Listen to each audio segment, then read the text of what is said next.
पाटकुरा थाना अंतर्गत बेरडी ग्राम अभावन घटना घर काम करुवा बेले कांथ पड़ी निर्माण श्रमिकों मृत्यु।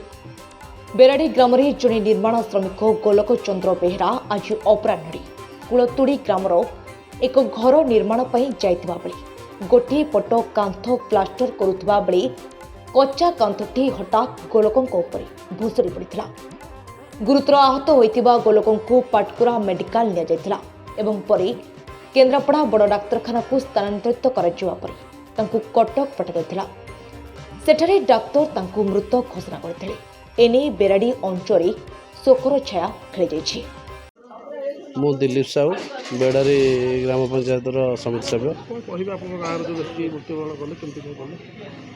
प्रकृत कथा ये गोलक बेहरा जी सी जड़े साधारण लोक डेली लेबर से अलग जगार अन्य घरे मूल मजूर लगती तेणुक सी आज सका आम ये घर पाख कुलतुड़ी ग्राम जनक घर को घर भांगापी जाते घर भांगिकी कोठाघर करने तेणु से कांथ भांगला समय गोलक बेहरा जड़े सुस्थ लोक थे कौन परिस्थिति से कांथ पड़गला जहाँकि तत्क्षणात से कांथ टेकिकी आम पाटकुरा मेडिकल को नहीं पाटकुरा मेडिकल रेफर करते Kendrapara medical Kendrapara doctor Cuttack refer करते पाखापाखि मेडिकल पाखे पहुँचा पाखे मृत्युवरण होता बड़ दुखर विषय।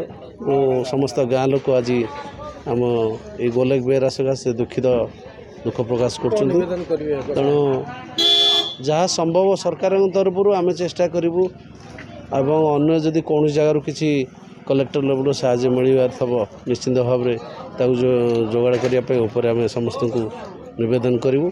यदि आपण तरफ जदि किसी हो पारे मु नंदीगछ टीवी को धन्यवाद दूसरी से शुणिक आसी पहुँचती यह बड़ कथा। तेणुक मुझे गोटे कथा कहूँ सी उपर किसी जड़े जदि किसी साहाय्य कर गोटे गरीब लोग किसी पाइपर। धन्यवाद। दोलगोविंद बेहरा भाईना गोलक चंद्र बेहरा सी दैनिक मजूरी लगे जाती से कम कर कांथटा भांगीगला पड़ी सागे सागे ये गले चलीगले